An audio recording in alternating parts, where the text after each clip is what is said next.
Hi, this is Dennis with Second Chance Tackle, and you're joining me mid-project now on a reel that I'm working on. It's a Penn Levelmatic 920, and I don't put all of the reels that I work on my shop up on YouTube, but I try to do as many as possible. And when I opened this one up, I thought it would be something that the viewers would enjoy, and if you happen to have one, it'll show you a little bit about it. But what I wanted to take you through is an older Penn reel. It's the Levelmatic. Many of you have seen it out there. There's several versions of it. This one's the shorter chassis one. This one was in need of some service. So it came in because the pawl is sticking. It gets over here and it doesn't advance any further.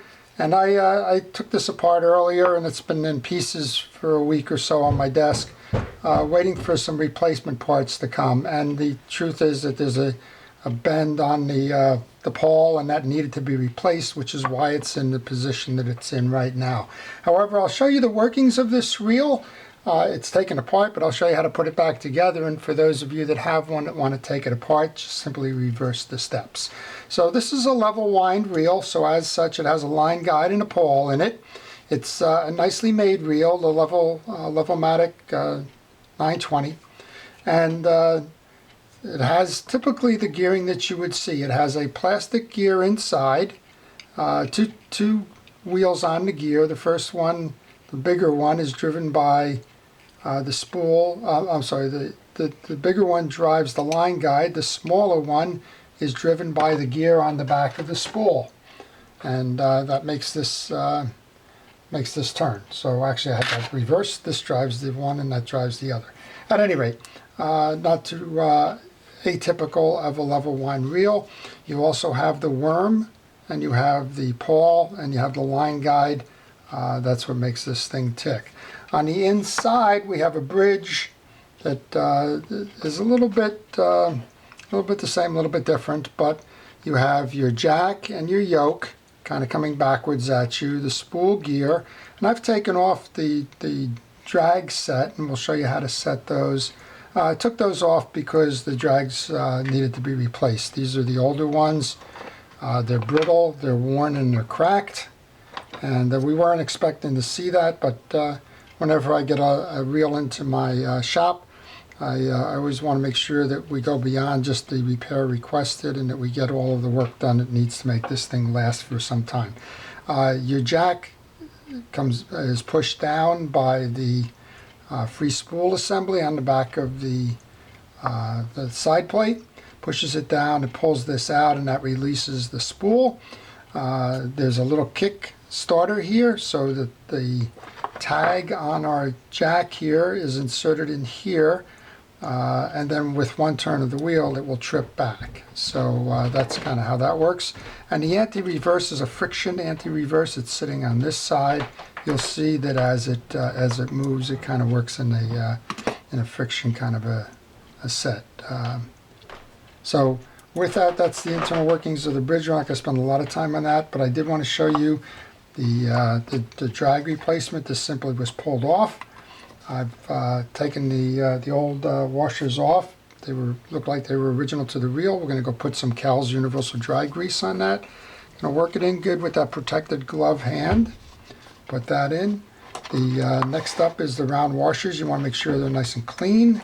We'll go to the second fabric washer. Now we'll do the same thing. And these are replacement washers. They were available at mysticparts.com or Penn Parts.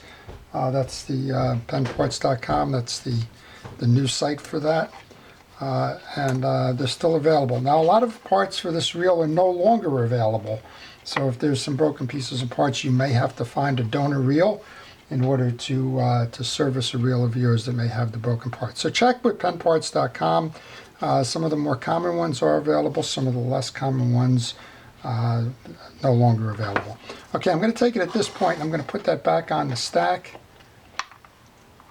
Make sure that it intersects with the spool gear. And I noticed I just popped up the portion of that assembly, so we'll just go back. It's fabric, it's metal, it's fabric. Then it's the keyed washer, the one with the two tags on it. That insets into the spool. I'm sorry, the main gear. And then we have one more of these.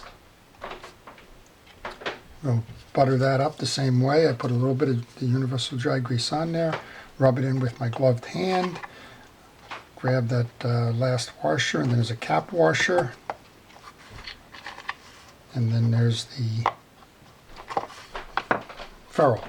Okay, with that set, then we can just simply reinstall that on the side plate. You'll notice this reel was in need of a good cleaning. There's some corrosion on the inside. There's some stuff that had rubbed on it over time. The main cause for that pawl to break, I believe, was that when I went and took this apart and started my cleaning of it, I did find broken line in the assembly. So that probably caused the reel to jam, probably over torqued the reel, and then when it couldn't give any more, that extra turning broke the tooth in the pawl. Okay, so we take this then and we turn this around to insert it, and we're going to line that up now with that assembly for the free spool release. We want to make sure that we have those two pieces set in here. There's two little studs that go into the jack, and then we can come around to the front and we can align that. And I use a little bit of an awl or a pin or something just to line those teeth up.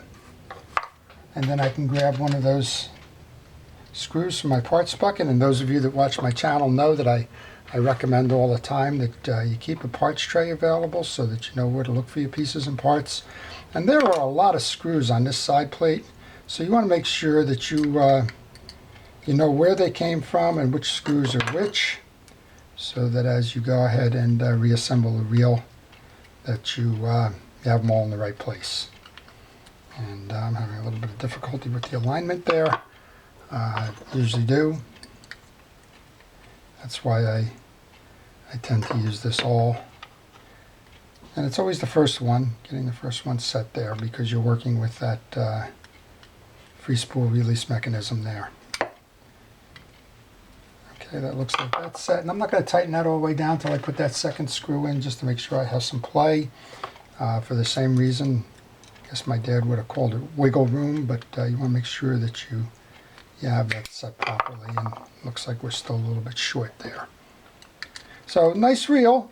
It was around for quite some time. This one's been used in the salt water. It's got a lot of power behind it. Those drags that I replaced are the same drags that are in the Penn Long Beach, so the Model 60. So that's a pretty big drag for a small reel. We're just going to turn it, make sure it's all working before we go much further. And then we're going to grab that third screw, which belongs below. And that's going to seat the whole assembly here. And you don't find many of these around anymore. I don't know if they've made it to the collector's bin or what.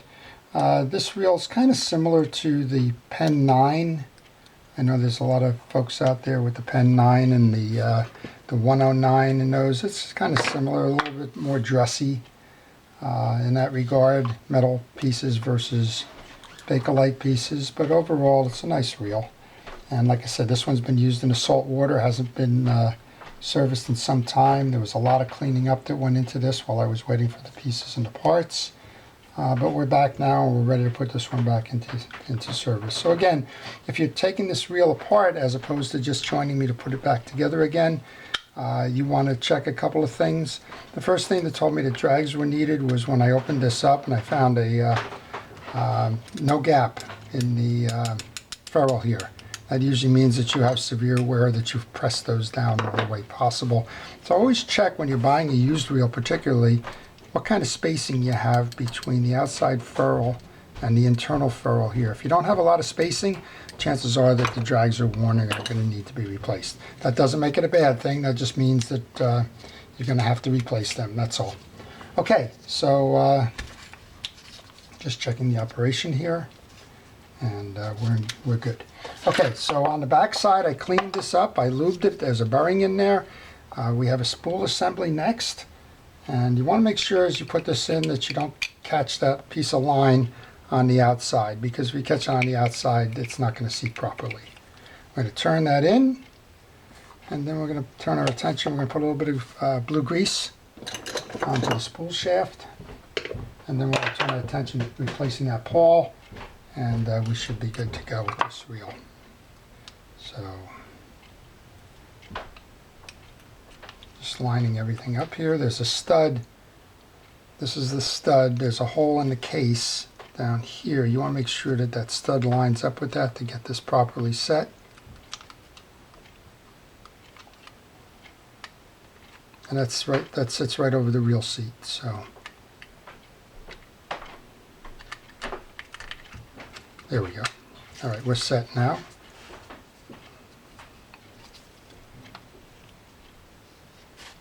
Now there's different size screws on this as well. You need to know where they go. The long screw goes down below. It's kind of got a thumb screw, and that's the same as the effect up top. There's a thumb screw kind of set here as well. I call them thumb screws. They got little ridges on them that you can pretty much turn by hand. And then the third one is on the side over here. I'm just going to grab my pawl. Looks like I have a little bubble going there.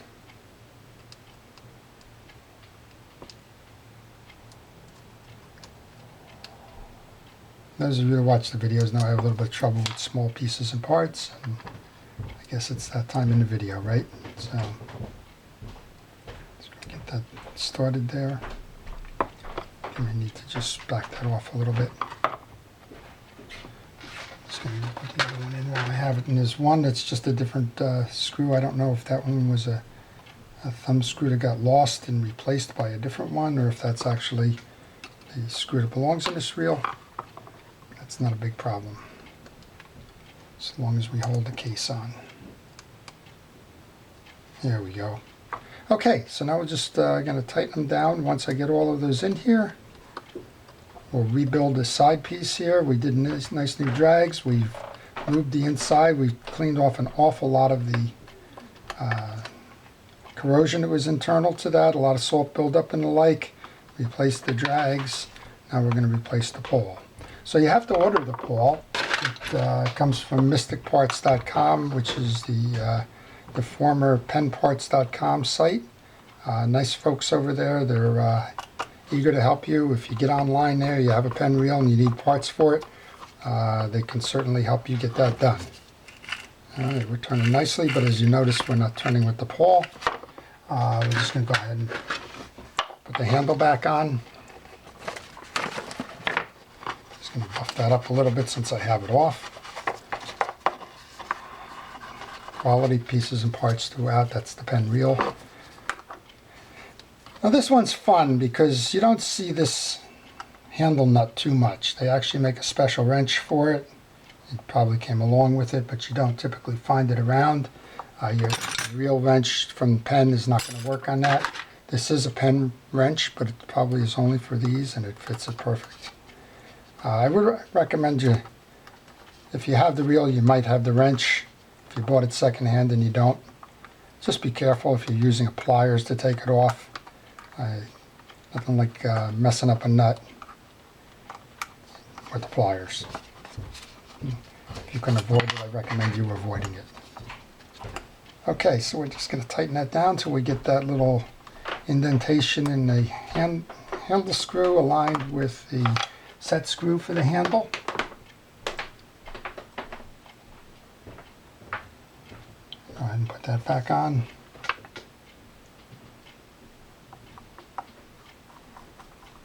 And let's go over to that pawl then. So I ordered a new pawl.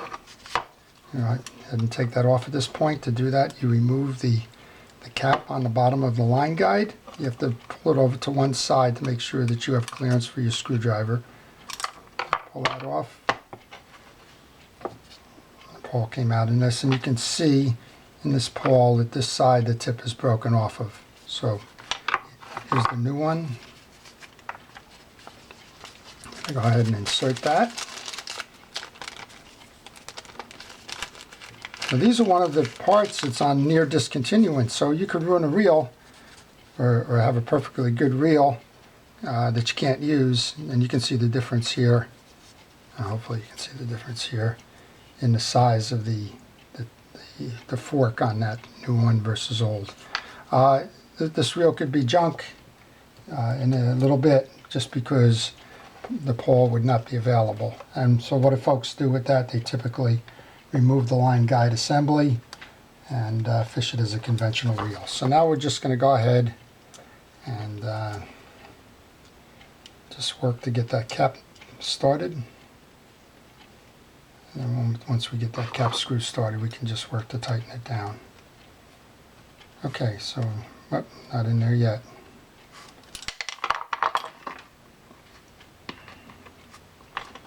Sometimes it's easier just to put the pawl into the cap, put a shot of oil on it so that it turns easily, and then go back in this way and do it.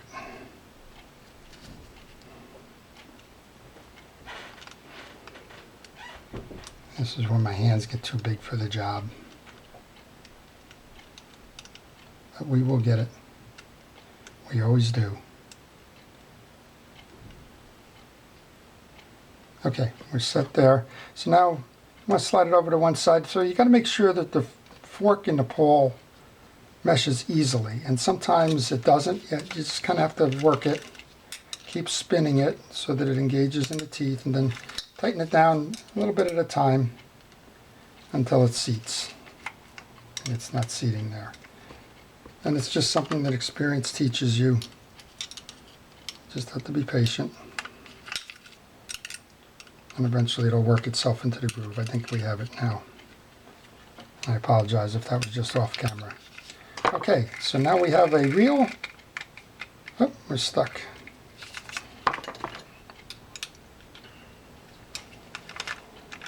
There we go. Okay. That's what we wanted. So we have a line guide that's working properly now. We have a reel that's working properly. It's been overhauled. It has the new drags in them. And this one I would expect going to go fishing for a long time to come. So I hope you've learned something from that. You've seen a little bit on the tutorial from the Penn Levelmatic 920. If you have the 940, I think there's a 930 as well. If you have them, the internal side over here is all the same. It's just a matter of frame length. So with that, if you liked the video, please indicate that. If you want to see more, please subscribe to my channel.